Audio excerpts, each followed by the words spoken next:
गुरुति मुनि महाराज की, परम पूज्य आचार्य गुरुवर श्री विराग सागर जी गुरुदेव की, परम पूज्य आचार्य गुरुवर श्री विनम्र सागर जी गुरुदेव की, द्वादश संग जिनवाणी माता की।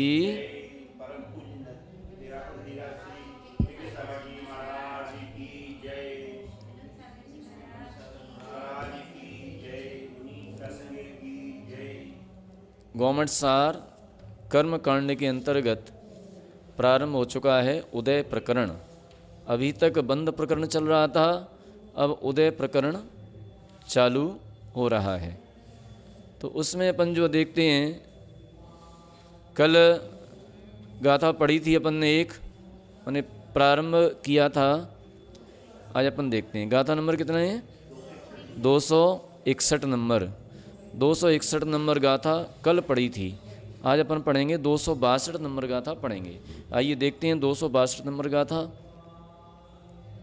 कल बतला रहे थे कि आहारक शरीर और आहारक आंगोपांग, इन दोनों प्रकृतियों का उदय कहाँ पर पाया जाता है? छठवें गुणस्थान में, माने मुनि महाराज के। ठीक है, इन दोनों प्रकृतियों का उदय केवल मुनि महाराज के ही होता है, अन्य किसी के नहीं होता। ठीक है, और तीर्थंकर प्रकृति का उदय कहाँ पर पाया जाता है? 13वें गुणस्थान में और 14वें गुणस्थान में।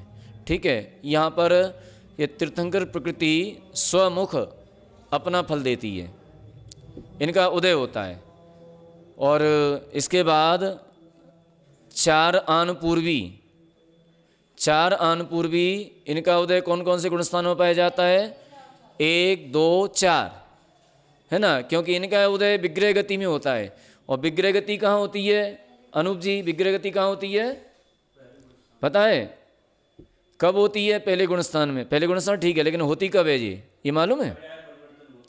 कब?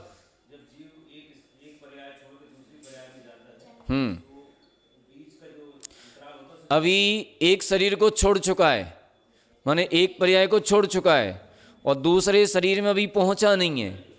ये बीच की जो रास्ता है कितने समय की होती है? वो अधिकतम 3 समय की, है ना, अधिकतम 3 समय की और कम से कम 1 समय की। तो इतने समय की ये विग्रह गति होती है। इसी में आनुपूर्वी नाम कर्म का उदय होता है। इसका काम क्या है आनुपूर्वी का? जो जिस शरीर को छोड़ा है और आगे उस शरीर में, माने जिस गति में जा रहा है उस शरीर में भी पहुंचा नहीं है, तो जब तक वहां तक पहुंचा नहीं है तब तक इसका वही आकार बना रहेगा जिस गति से जा रहा है। जैसे कोई मनुष्य है, तो मनुष्य मर करके माने त्रियंच गति में जा रहा है, तो वहां पर त्रियंच गत्यानुपूर्वी नाम कर्म के उदय से, त्रियंच गत्यानुपूर्वी नाम कर्म के उदय से उसका वही आकार बना रहेगा। कौन सा? मनुष्य का आकार। जब वहां पहुंच जाएगा तब वह आकार परिवर्तित होगा। देवगति में जा रहा है तो देवगत्यानुपूर्वी नाम कर्म के उदय से उसका मनुष्य का आकार बना रहेगा जब तक वो देवगति में पहुंच नहीं जाएगा तब तक।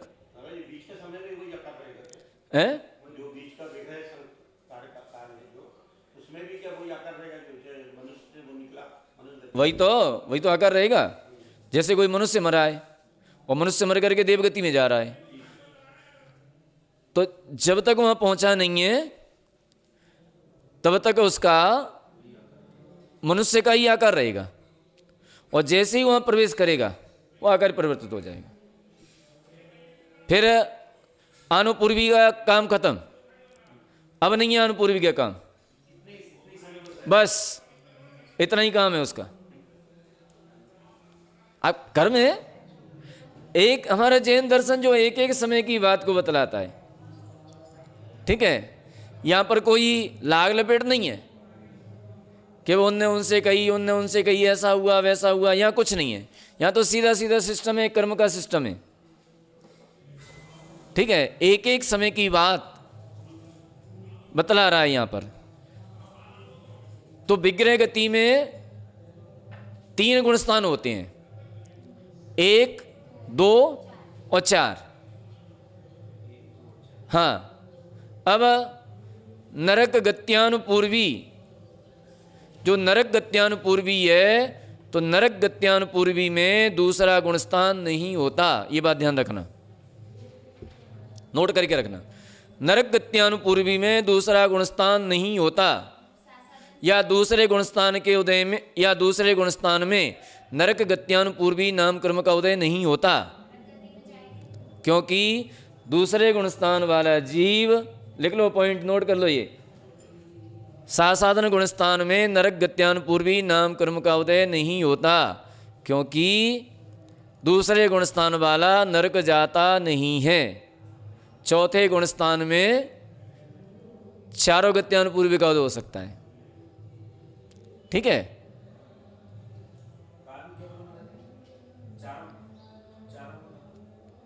चौथे गुणस्थान में और पहले गुणस्थान में चारों गत्यानुपूर्वी नामकर्म का उदय हो सकता है, लेकिन सासाधन में नियम से नरक गत्यानुपूर्वी नामकर्म का उदय नहीं होता। आया समझ में? ये पॉइंट अलग अलग हैं, ये पॉइंट जो है इनको नोट करना चाहिए ना, सारे लोग नोट करना है इनको। सासाधन में नरक गत्यानुपूर्वी का उदय नहीं होता, ठीक है, ध्यान रखना। अब कहते हैं निरयम सा, ये आएगी गाथा ही आ गई जी। निरयम सासण संभो,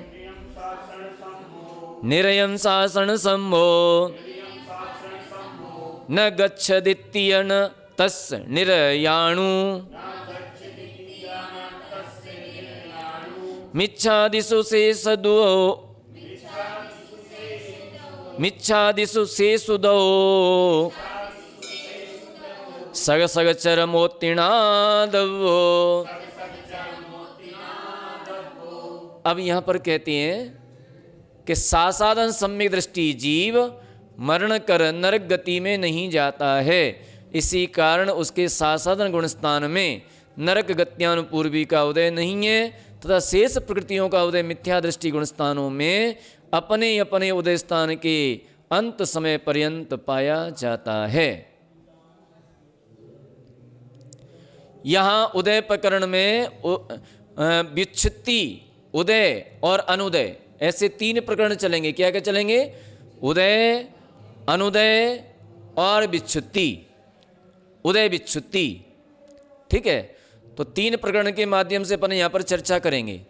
तो ऐसे तीन प्रकार के कथन करते हैं, जिस जिस गुणस्थान में जितनी प्रकृतियों का, जितनी प्रकृतियों की व्युत्पत्ति कही, उन प्रकृतियों का उस गुणस्थान पर्यंत उदय जानना, तथा उन गुणस्थानों से आगे के गुणस्थानों में उनका उदय नहीं रहता है, और उन गुणस्थानों में जितनी प्रकृतियों का उदय हो सो उदय जानना।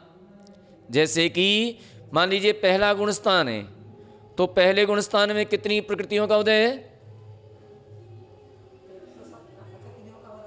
है?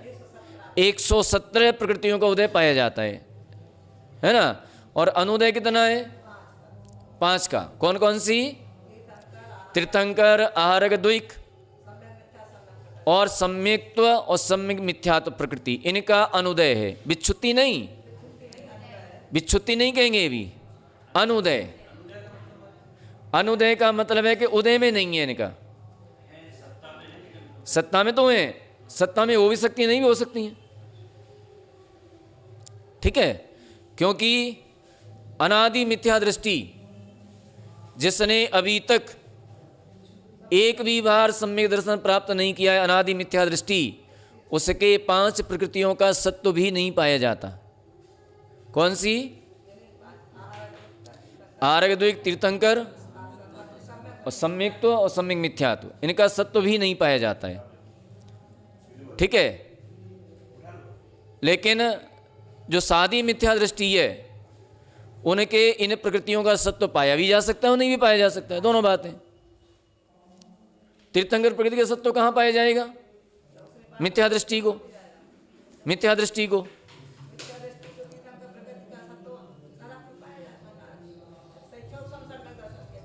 नरक जाते समय, नरक जाते समय, जिस समय वो नरक जाने के बिल्कुल सन्मुख है, उस समय उसका मिथ्यात्व गुणस्थान हो जाता है। और नरक में जाने के बाद जब तक उसकी अपर्याप्त अवस्था है तब तक उसका मिथ्यात्व गुण स्थान रहता है। हाँ, उसके बाद सम्य दृष्टि हो जाता है। ठीक है, तो यहाँ पर जो है 5 प्रकृतियों का अनुदय पाया जाता है और विच्छुत्ति कितने की पाई जाती है? विच्छुत्ति में यहाँ 2 मत हैं। एक मत के अनुसार 9 प्रकृति की विच्छुत्ति पाई जाती है और एक मत के अनुसार 5 प्रकृति की विच्छुत्ति पाई जाती है। माने कसाय पाहुड ग्रंथ गुणधर स्वामी के अनुसार या यतिवर शिवाचार्य के अनुसार 9 प्रकृति की विच्छुत्ति पाई जाती है और सटखंडागम पुष्पदंत भूतबली के अनुसार नहीं, भूतबली के अनुसार 9 प्रकृति की विच्छुत्ति पाई जाती है और कसाय पाउड के अनुसार 5 प्रकृति की विच्छुत्ति पाई जाती है। क्योंकि कसाय पाउड कर्ता यतिवर शिवाचार्य गुणधराचार्य जो है एक इंद्रिय आदि में दूसरा गुणस्थान स्वीकार करते हैं अपर्याप्तक अवस्था में, इसलिए वहाँ पर उनके अनुसार 5 प्रकृति की विच्छुत्ति है पहले गुणस्थान में और पुष्पदंत भूतबली के अनुसार 9 प्रकृति की विच्छुत्ति है, क्योंकि वो दूसरा गुणस्थान एक इंद्रियों में नहीं स्वीकार करते हैं। ऐसा विच्छुत्ति माने बिछड़ जाना। जैसे कि पहले गुणस्थान में 5 प्रकृति अथवा 9 प्रकृति की विच्छुत्ति, तो पहले गुणस्थान में तो उनका उदय है लेकिन आगे के गुणस्थानों में इनका उदय नहीं होगा, छूट गई। जैसे कि हम उदाहरण दें आपको, आप 5 लोग हैं या 10 लोग हैं और 10 लोग भोपाल से चले दिल्ली की ओर, ठीक है, तो उसमें से 2 लोग विदिशा उतर गए। तो विदिशा तक कितने लोग थे? 10। और विदिशा के आगे कितने लोग रह गए? 2 कहाँ गए? 2 वहीं पर छूट गए, माने उनकी बिछुड़ना हो गया। क्या हो गया? बिछुड़ना। विच्छुत्ति माने बिछड़ना। 2 लोग विदिशा में बिछड़ गए हमसे। विदिशा तक तो 7 थे ना, विदिशा तक 7 थे और विदिशा के बाद बिछड़ गए, है ना। तो ये क्या हो गया? बिछड़ना माने विच्छुत्ति। शास्त्र की भाषा में इसको हम क्या कहते हैं? विच्छुत्ति। ठीक है, तो पहले गुणस्थान तक तो उनका 7 था प्रकृतियों का, लेकिन दूसरे गुणस्थान में वो पहले गुणस्थान में छूट गया, आगे दूसरे गुणस्थान उनका उदय नहीं पाया जाएगा। अब हम यहाँ 5 का अनुदय कह रहे हैं। 5 का अनुदय कह रहे हैं, उनकी विच्छुत्ति नहीं कह रहे। उनकी विच्छुत्ति इसलिए नहीं कह रहे हैं, जैसे कि यहाँ से 10 लोग चले थे, 2 लोग विदिशा में उतर गए और आगे चल करके बीना पहुँचे, 4 लोग वहाँ से फिर मिल गए हमें, है ना। तो 4 लोग मिल गए, तो 4 लोग मिल गए, तो मिल जाने के बाद अब वो बिछड़े तो नहीं थे, आगे मिल गए। यहाँ से तो नहीं थे लेकिन वहाँ से मिल गए। तो इसी प्रकार से आगे के गुणस्थानों में, माने तीसरे में, चौथे में, छठवें में ये वाली प्रकृतियाँ मिल जाती हैं। हाँ, मिल जाती हैं जी। वे तो छूट गए, वे तो छूट गए। जो अब जी बताओ कि विदिशा छूट गया, बीना कैसे मिलेंगे? वहां पहुंच थोड़ी रहे हैं, वो तो छूट गए, अब नहीं मिल रहे हैं,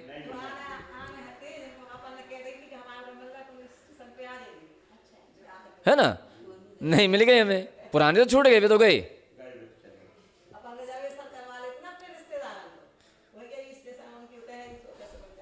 तो इस तरह से इनका बिछड़ना माने विच्छुत्ति, अनुदय माने जिनका उदय नहीं है वर्तमान में, उदय जिनका वर्तमान में गुणस्थान में उदय है।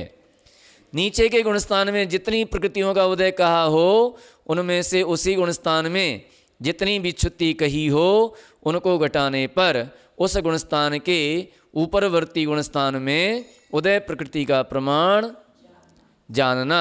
यहाँ इतनी विशेषता है कि जो प्रकृति आगे के गुणस्थानों में उदय योग्य है, विवक्षित गुणस्थान में उसका उदय नहीं है, तो उसको उस गुणस्थान की उदय योग्य प्रकृति में से घटा देना और पूर्व गुणस्थान में जिसका उदय नहीं था, किंतु विवक्षित गुणस्थान में जिसका उदय होगा, अतः उसको जोड़ देना।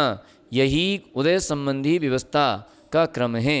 तथा जितनी प्रकृतियों का मूल में उदय कहा, उनमें जो प्रकृति शेष रहे उनका उदय होता है, उनका अनुदय होता है। इस प्रकार व्युत्पत्ति, उदय और अनुदय का कथन जानना।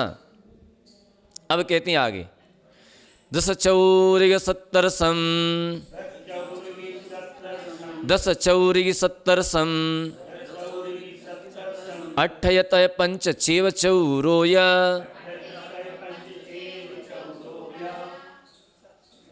छक एक दुगुण दुग दुग, 14 29 13 सुदय विधि। पढ़िए।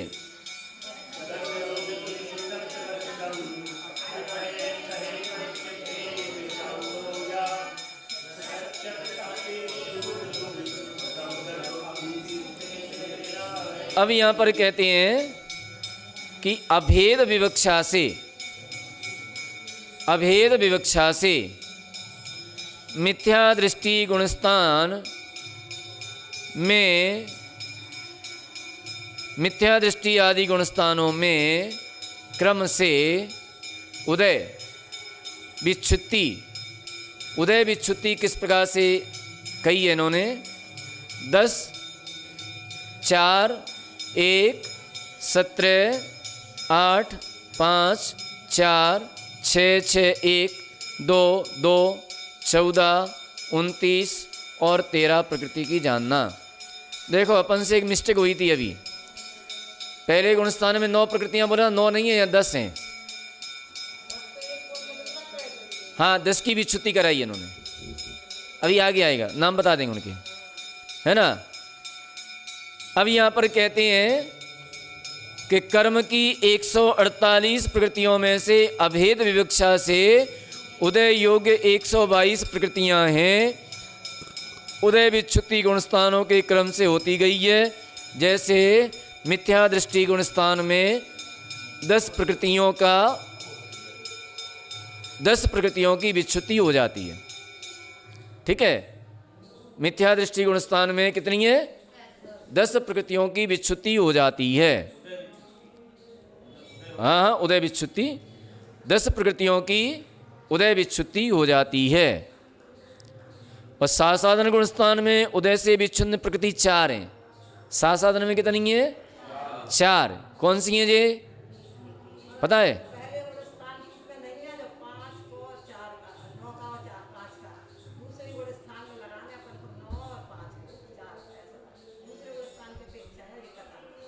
दूसरे गुणस्थान में 4 प्रकृतियों की विच्छुत्ति है दूसरे गुणस्थान में।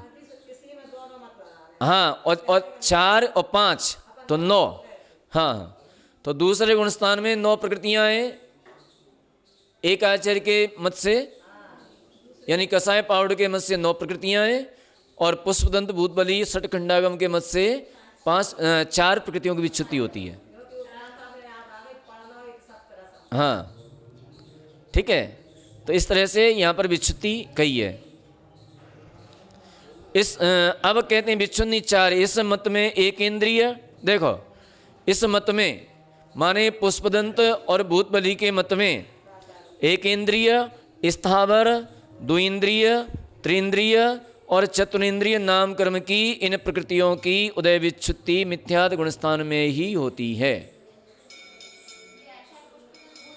आचार्य पुष्पदंत भूतबली के मत से। ठीक है, नोट कर लीजिए।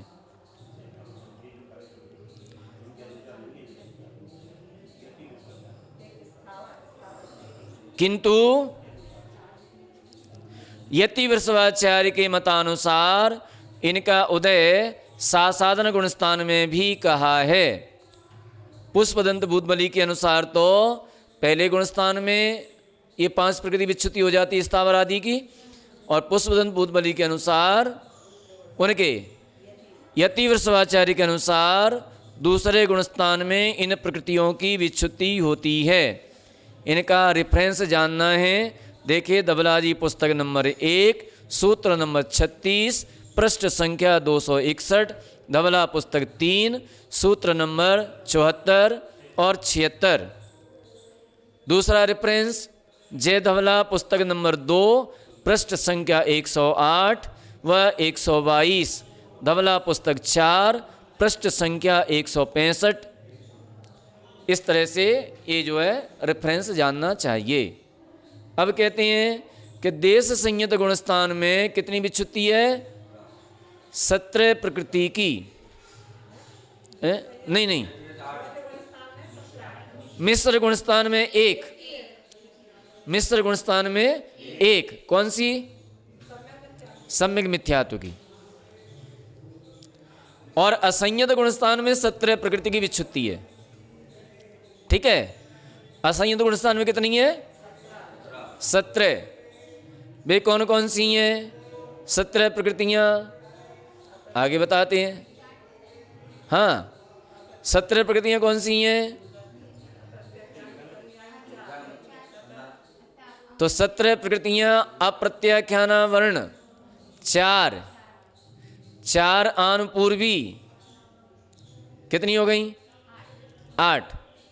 वैक्रियक षटक कितनी हो गई? वैक्रियक षटक 6, 14। नरक व देव आयु कितनी हो गई? 16 है। किसमें? अरे उदय विच्छुत्ति की बात है ना। तो अरे सुनो, चारों गत्यानुपूर्वी, सुनो पहले चारों गत्यानुपूर्वी, क्योंकि चारों गत्यानुपूर्वी का उदय यहीं तक है, आगे 5वें गुणस्थान में नहीं होता। ठीक है, चारों गत्यानुपूर्वी और 4 कसाय कितनी हो गई? 8 हो गई। और बैक्री के षटक 6, तो 8 और 6 14, 14 देवायु और नरकायु कितनी हो गई? 16, 16। सुनो, और इसके बाद आ जाता है दुर्भग और अनादेय और अयस कीर्ति।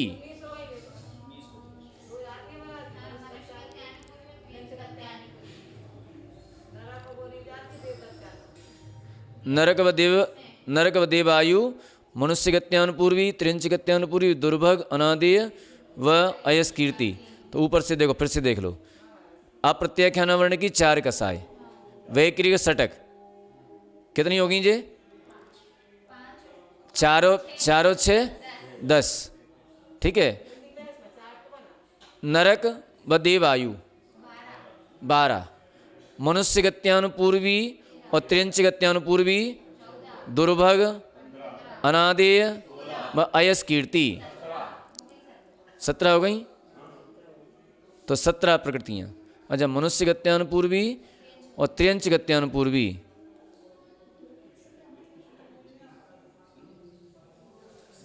दुर्भग, अनादेय,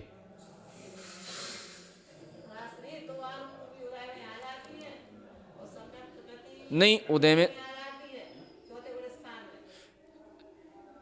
चौथे गुणस्थान में उदय में तो आ जाती है। यहाँ विच्छुत्ति की बात कर रहे हैं, 17 प्रकृतियों की विच्छुत्ति गिनना है। तो 17 प्रकृतियां, तो 17 प्रकृतियों की विच्छुत्ति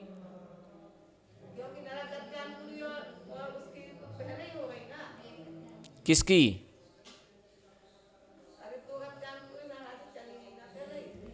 यहाँ से देख लेते हैं अपन। देखो यहाँ दिया होगा, इन्होंने नहीं दिया है। 7 गुणस्थान में 106 ये तो उदय बता रहे हैं। यहाँ देखो 18 प्रकृतियाँ तो अनुदय में हैं, तो 18 प्रकृतियाँ तो 22 + 1 - 5 आनुपूर्वी व 4 व संयुक्त प्रकृति। तो ये तो कम कर दी इन्होंने, क्योंकि तीसरे गुणस्थान की भी इनका अबंध था। और 17 प्रकृतियाँ देखो चार्ट में, देखो चार्ट में देखो ध्यान से। प्रत्याख्यान कसाय कितनी है? 4। वैक्रिक षटक, अच्छा ठीक ठीक ठीक, हाँ वैक्रिक षटक में गत्यानुपूर्वी आ जाती है। हाँ, वैक्रिक षटक में गत्यानुपूर्वी इसमें सम्मिलित है। देवगति देवगत्यानुपूर्वी, नरकगति नरकगत्यानुपूर्वी, वैकृत शरीर और वैकृकांग उपांग, ये 6 प्रकृतियां हो गई। इसलिए ये वैकृत षटक कर दिया ना, इसमें कन्फ्यूज हो रहे थे अपन। तो 4 और 6 10, नरक व देवायु 12, मनुष्य गत्यानुपूर्वी, त्रियंच गत्यानुपूर्वी, दुर्भग अनादेय और अयस कीर्ति, ये हो गई 17। आगे समझ में? हाँ, तो इस तरह से ये 17 प्रकृतियों की विच्छुत्ति कौन से गुणस्थान में हो जाती है? चौथे गुणस्थान में। अब आ जाता है देश संयत गुणस्थान में 8 प्रकृतियां हैं। कितनी है? 8 प्रकृतियां। 4 तो प्रत्याख्यान वर्ण कसाय है ना, 4 प्रत्याख्यान वर्ण कसाय और त्रियंच आयु, त्रियंच गति, नीच गोत्र और उद्योत, ये 8 प्रकृतियों की विच्छुत्ति कौन से गुणस्थान में हो जाती है? 5वें गुणस्थान में हो जाती है। अब आता है प्रमत्त गुणस्थान। तो त्रियंच आयु का मतलब है कि जो त्रियंच होते हैं ना, वे 5वें गुणस्थान तक जा सकते हैं, 5वें गुणस्थान से आगे नहीं जा सकते वो। इसलिए त्रियंच आयु का 5वें गुणस्थान तक उदय हो सकता है, बस इसके आगे नहीं है। और इसी प्रकार से त्रियंच गति, तो त्रियंच गति में भी 5वें गुणस्थान तक उदय पाया जाता है, इसके आगे नहीं पाया जाता। ठीक है ना?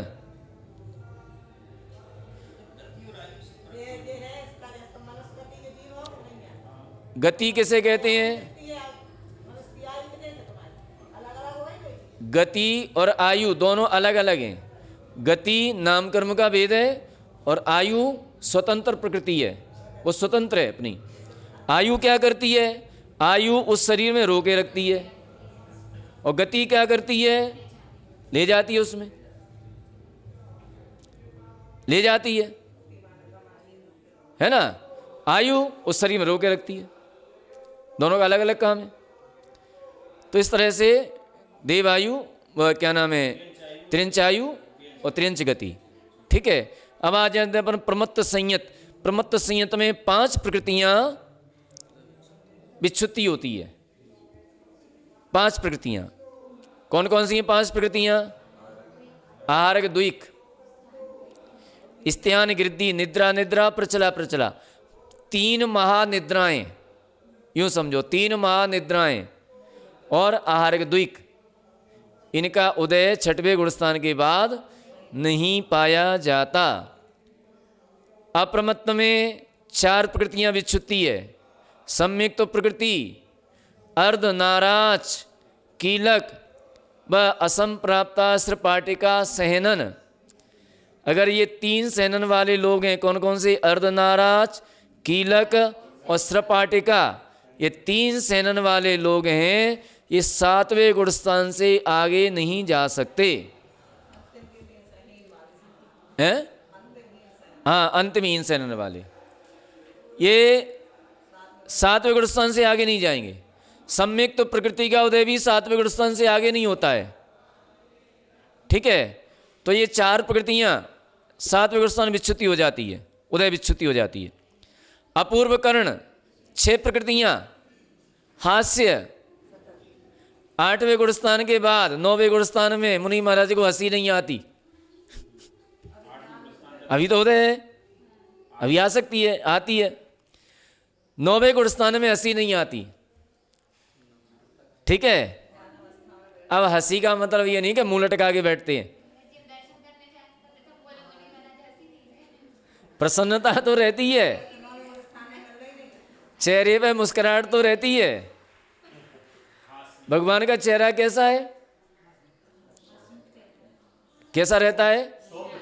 सौम्य मुद्रा, मुस्कुराहट। अगर मुंह फुला के बैठ जाए ना तो दर्शन नहीं करे ढंग से। मुंह फुलाना ये बनावटी है, ये कोई कर्म के उदय में मुंह फुलाना, ठीक है, दुखी होकर के बैठना, ये चेहरे से झलक जाता है, लेकिन जो स्वाभाविक आत्मानंद में विराजते हैं उनकी नेचुरल चेहरा जो उनका प्रसन्न दिखाई देता है। प्रसन्नता नेचुरल है, बनावटी नहीं है। हंसी बनावटी है, किसी कर्म के उदय से है, लेकिन जो प्रसन्नता है चेहरे की वो क्या है? नेचुरल, ओरिजिनल, उसमें कोई बनावटी न कोई कर्म का उदय है। इसलिए भगवान की प्रतिमा बनती है ना, वो नेचुरल बनती है, उनकी नेचुरल प्रसन्नता है, नेचुरल मुस्कुराहट है, कोई बनावटी नहीं है उनकी। ठीक है, तो हास्य, रति, अरति, शोक, भय और जुगुप्सा, इन प्रकृतियों की विच्छुत्ति कौन से गुणस्थान में हो जाती है? उदय विच्छुत्ति 8वें गुणस्थान में। 8वें गुणस्थान में इनकी विच्छुत्ति हो जाती है। 9वें गुणस्थान में भी 6 प्रकृतियां हैं, स्त्री वेद, पुरुष वेद, नपुंसक वेद और संजुलन क्रोध, संजुलन मान, संजुलन माया। अब लोभ बचा है, इसकी 10वें गुणस्थान में विच्छुत्ति हो जाती है। 10वें गुणस्थान में केवल एक ही प्रकृति की विच्छुत्ति होती है, लोभ की। 11वें गुणस्थान में 2, नाराज और वज्र नाराज सहनन।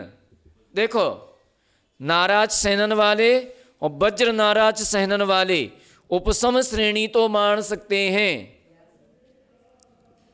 उपसम श्रेणी मान सकते हैं, 11वें गुणस्थान तक पहुंच सकते हैं, लेकिन छपक श्रेणी नहीं मान सकते। छपक श्रेणी केवल वज्र वृषभ नाराज सेनन वाला ही मान सकता है, अन्य कोई नहीं मान सकता। ठीक है, इस बात का ध्यान रखना। ठीक है, छपक श्रेणी केवल वज्र वृषभ नाराज सेनन, उपसम श्रेणी नाराज, वज्र नाराज और वज्र वृषभ नाराज।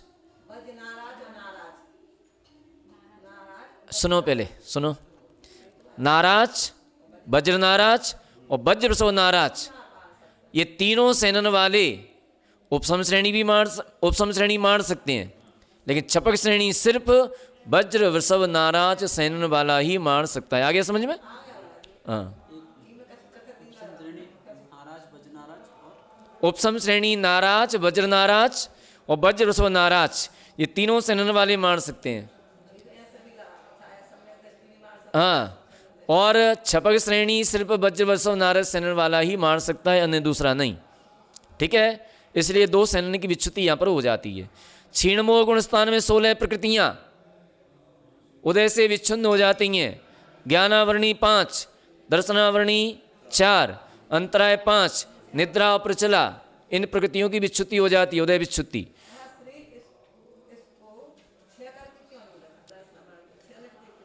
किसको?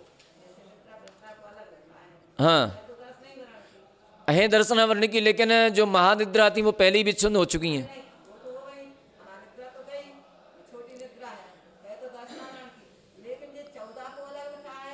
हाँ, तो 14 को अलग, ये 4 इसलिए अलग कर दिए कि हाँ, इसका रीजन ये है कि जो दर्शनावरणी कर्म प्रकृतियाँ हैं, इन दर्शनावरणी कर्म प्रकृतियों के नष्ट हो जाने से, इनके नष्ट हो जाने से, मन की इनकी अनुदय हो जाने से, उदय विच्छुत्ति हो जाने से केवल दर्शन प्रकट हो जाता है।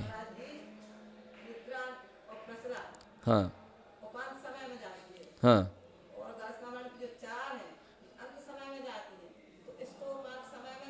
हाँ, तो उपांत समय की दृष्टि से ले लो। ठीक है, हाँ, तो और होगा सो मौत देख लेंगे ना। तो इन प्रकृतियाँ जो आवरण प्रकृतियाँ हैं, ये 4 प्रकृतियाँ कैसी हैं? आवरण प्रकृतियाँ हैं, जिन्होंने दर्शन पर आवरण कर रखा है। ठीक है, अभी तक तो इनका क्षयोपशम चल रहा था, तो क्षयोपशम के माध्यम से क्या नाम है, चक्षु अचक्षु अवधि, लेकिन अब ये आवरण पूरा समाप्त हो जाता है। इनके क्षय हो जाने से सीधा सीधा केवल दर्शन प्रकट हो जाता है। ठीक है, इस हाँ हाँ हाँ, रीजन उस और देख लियो ना, अभी अपने इतना ही समझ लो। ये 5 अंतराय, निद्रा और प्रचला, तो इस तरह से अब आता है सहयोग केवली गुणस्थान में 29 प्रकृतियों की विच्छुत्ति हो जाती है। सहयोग केवली गुणस्थान में कितनी विच्छुत्ति है? 29। यहाँ पर वज्र वृषभ नारायण सेनन, निर्माण, स्थिर, अस्थिर, शुभ, अशुभ, सुस्वर, दुस्वर, प्रशस्त, अप्रशस्त, व्यायोगति, औदारिक शरीर, औदारिक अंगोपांग, तेजस, कारमाण, संस्थान 6, वर्णादि 4, अगुरु लघु, उपघात, परघात, उच्छ्वास और प्रत्येक शरीर, इन 29 प्रकृतियों की विच्छुत्ति हो जाती है। कौन से गुणस्थान में? 13वें गुणस्थान में। तीर्थंकर की 14वें में होती है 29।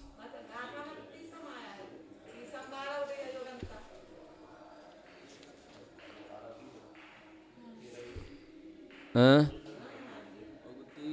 29, 29, 30 कहाँ है?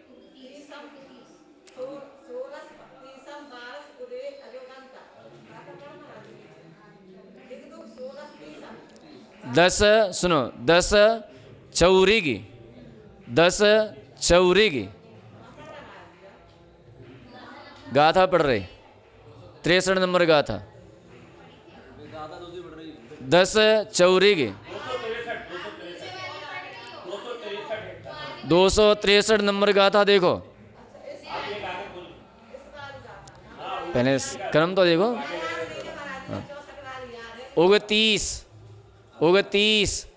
माने 29, ठीक है। तो 29 प्रकृतियां ये गिनाई और 14वें गुणस्थान में 13 प्रकृतियों की विच्छुत्ति हो जाती है। साता वेदनीय, मनुष्य गति, मनुष्य आयु, पंचेंद्रिय, सुभग, त्रस, बादर, पर्याप्त आदि, ऐसा कीर्ति, तीर्थंकर और उच्च गोत्र, ठीक है। तो इस तरह से ये अब यति वृषभाचार्य के अनुसार कितनी है 14वें गुणस्थान में? सहयोग केवली में 30 प्रकृतियों की यति वृषभाचार्य के अनुसार विच्छुत्ति होती है। ये अपन देख लेंगे बाद में ना। हाँ बराबर हो गई। हाँ तो एक इधर से लेकर के इधर कर देते हैं, बस जितना अंतर आ जाता है ना, है? कोई बात नहीं है। तो इस तरह से ये अपना आज अपन ने विच्छुत्ति सारी प्रकृतियों की, सारी गुणस्थानों की पढ़ ली।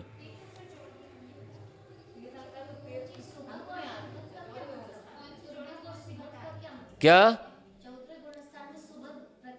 सुभग प्रकृति, सुभग प्रकृति है नाम कर्म की। उसका मतलब क्या है? मतलब देख लो इसमें कर्मकांड में प्रारंभ में सुभग प्रकृति माने हमारी आंगोपांग इतने अच्छे हों, सारे लोग हमारी प्रशंसा करें, देखने में अच्छे लगे, सबको अच्छे लगे, है ना। भगवान का शरीर सुंदर है, सबको सुंदर लगता है, ये सुभग प्रकृति नाम कर्म का होता है। दूसरे चार्ट में थोड़ा सा अंतर है। इसमें कसाई पाहुड़ के कर्ता आचार्य यति वृषभ के अनुसार यहाँ पर उदय में थोड़ा सा डिफरेंस आया है। एक तो दूसरे गुणस्थान में आया है, पहले में आया है, दूसरे में आया है। पहले में उदय मिथ्यात गुणस्थान में विच्छुत्ति 5 की है और पुष्पदंत भूतबली के अनुसार 10 की थी। तो यहाँ पर क्या है कि स्थावर और 1 इंद्रिय, 2 इंद्रिय, 3 इंद्रिय, 4 इंद्रिय और बादर, इनका उदय दूसरे गुणस्थान में पाया जाता है यति वृषभाचार्य के अनुसार, ठीक है। और पुष्पदंत भूतबली के अनुसार इनकी विच्छुत्ति हो जाती है। ये दोनों में डिफरेंस आया है, ठीक है, और कोई डिफरेंस नहीं है। इसलिए साधन गुणस्थान में डिफरेंस आ गया है। वैसे साधन गुणस्थान में 4 की विच्छुत्ति थी, लेकिन यहाँ पर ये 5 और मिल गई तो ये 9 हो जाती हैं, 9 की विच्छुत्ति हो जाती है। शेष कहीं कोई दिक्कत नहीं है, शेष पूर्व संदृष्टि के अनुसार ही है, ठीक है। हाँ अब यहाँ पर सहयोग केवली गुणस्थान में साता असाता दोनों की विच्छुत्ति करवा दी है। वो वहाँ पर 14वें में करवाई थी,